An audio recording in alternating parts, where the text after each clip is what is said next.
Pascal said, "All history is one immortal man who continually learns." So, if history is distorted or incomplete, the immortal man doesn't learn anything of value. The history we're taught doesn't reveal the whole truth and distorts our collective memory. We live in such times of great confusion, social malice, and even collective psychosis because our perception of reality is inaccurate, one-sided, and doesn't reveal some critical information because such knowledge threatens the stability of the Dark Empire. However, this knowledge cannot be suppressed. By the end of this video, you'll have a new understanding of the hidden history and the chronicles of the super intelligent extraterrestrials who tinkered with our biological and cultural evolution. Though the Old Testament is the canonical text of the Western world, it's not entirely an original text. Many stories in the Bible share similarities with more ancient myths. Modern archaeological findings have proven that the Bible tells many stories that were told long before Judaism and Christianity. For example, the story of Noah and the flood is strikingly similar to the Epic of Gilgamesh.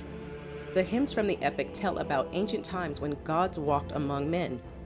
This ancient text recounts the story of how the gods flood the earth in order to destroy humankind. But wise King Utnapishtim is warned by the god of wisdom and water, Ea. So, Utnapishtim builds an ark to save himself, his family, and various animals. It sounds strikingly similar to a later adaptation with different mythological figures and names.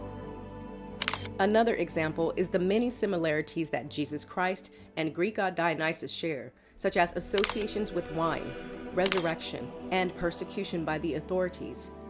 What's even more interesting in these archaeological findings is the fact that they show how the people who wrote and edited the Bibles we all read today were not only influenced by those ancient stories, but they also changed a lot and left many things out.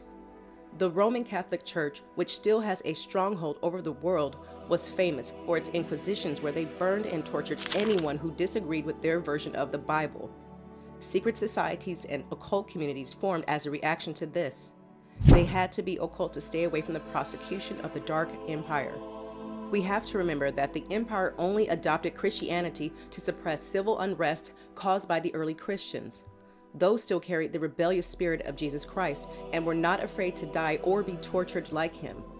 The Roman Empire adopting Christianity was a strategic move because they realized they can't beat these Christians who multiplied every year, so they joined them. This is one of the oldest tricks. If you can't beat them, join them. Then you can take over from the inside. You can call it the Judas tactics. So that's how the Roman Empire twisted Christianity. Those early Christians had some radically different beliefs than Roman Catholicism, Protestantism, and Eastern Orthodoxy. They were known as the Gnostics, which is Greek for those knowledgeable, or the knowledgeable ones. One of the most striking aspects of Gnostic theology is their rejection of the Old Testament God, Yahweh. According to the Gnostics, this God was not the true God of the universe, but rather a fool and a blind, arrogant being who created the material world and trapped humanity within it. This creator is referred to as the Demiurge.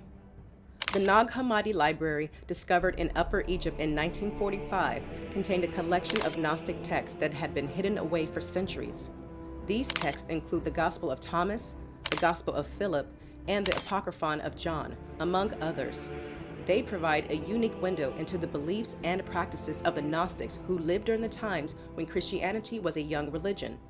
Many Gnostics have direct links to Yeshua ben Yosef, Jesus Christ.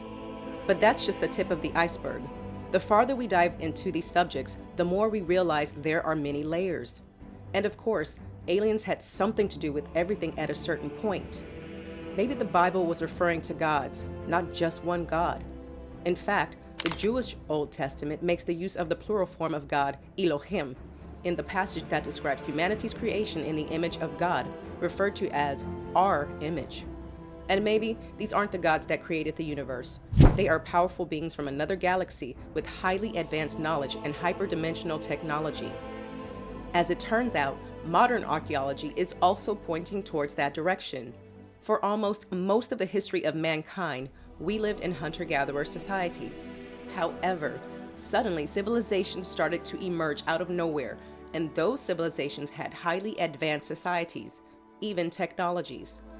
When you really think about how the pyramids were built, only advanced technology can explain many things. This is something that fascinates even Egyptologists who still cannot explain the hidden secrets of the pyramids. It seems like there was some divine intervention at a certain point in history that brought us to where we are right now.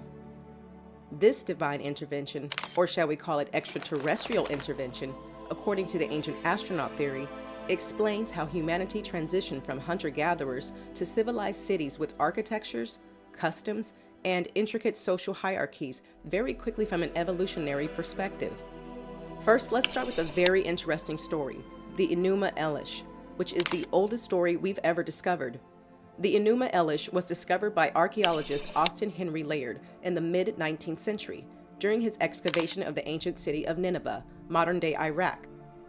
The Enuma Elish is an ancient Mesopotamian creation myth that describes the origin of the universe and the struggle for power among the gods. They're known as the Anunnaki. The story goes that Apsu, the father god, grew increasingly annoyed with the noise made by the younger gods, who were his descendants. Apsu, being the god of fresh water, lived in the abyssal waters, which were believed to be the source of all life in Mesopotamian mythology. Apsu felt that the younger gods were disrupting his peaceful existence, so he planned to kill them all. However, Tiamat, his consort and the goddess of the salt water, intervened and convinced him to spare their lives. But the younger gods continued to cause chaos, and Apsu's anger grew once more. This time, Tiamat did not interfere, and Apsu planned a second time to kill the younger gods. However, Ea, the Anunnaki from the Epic of Gilgamesh, overheard Apsu's plan and decided to take action. He put Apsu into a deep sleep and then killed him. This angered Tiamat, who then decided to take revenge on the younger Anunnaki, leading to a great battle between the two sides. The young Anunnaki, who were led by the warrior Marduk, engaged in battle with Tiamat's army and ultimately defeated her. Marduk becomes the supreme Anunnaki, and his victory is celebrated in a great ceremony. The Anunnaki then created humanity to serve them, and Marduk sets up the heavens and the earth in their proper places. The story concludes with the hymn of praise to Marduk for his great deeds. In Babylonian mythology, Marduk was the patron god of Babylon, and his cult became increasingly important during the reign of Hammurabi in the 18th century BCE. Remember that this is the most ancient civilization in history, according to archaeology. But who are these Anunnaki? The word Anunnaki simply means those connected to the stars, or those coming from heaven.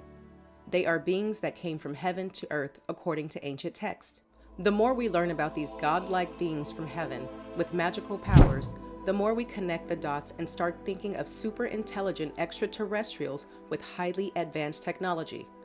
Since the scientific findings cannot be refuted about the age of the universe being 100% more than 6,000 years old, then these extraterrestrials didn't create the universe, planet Earth, or us.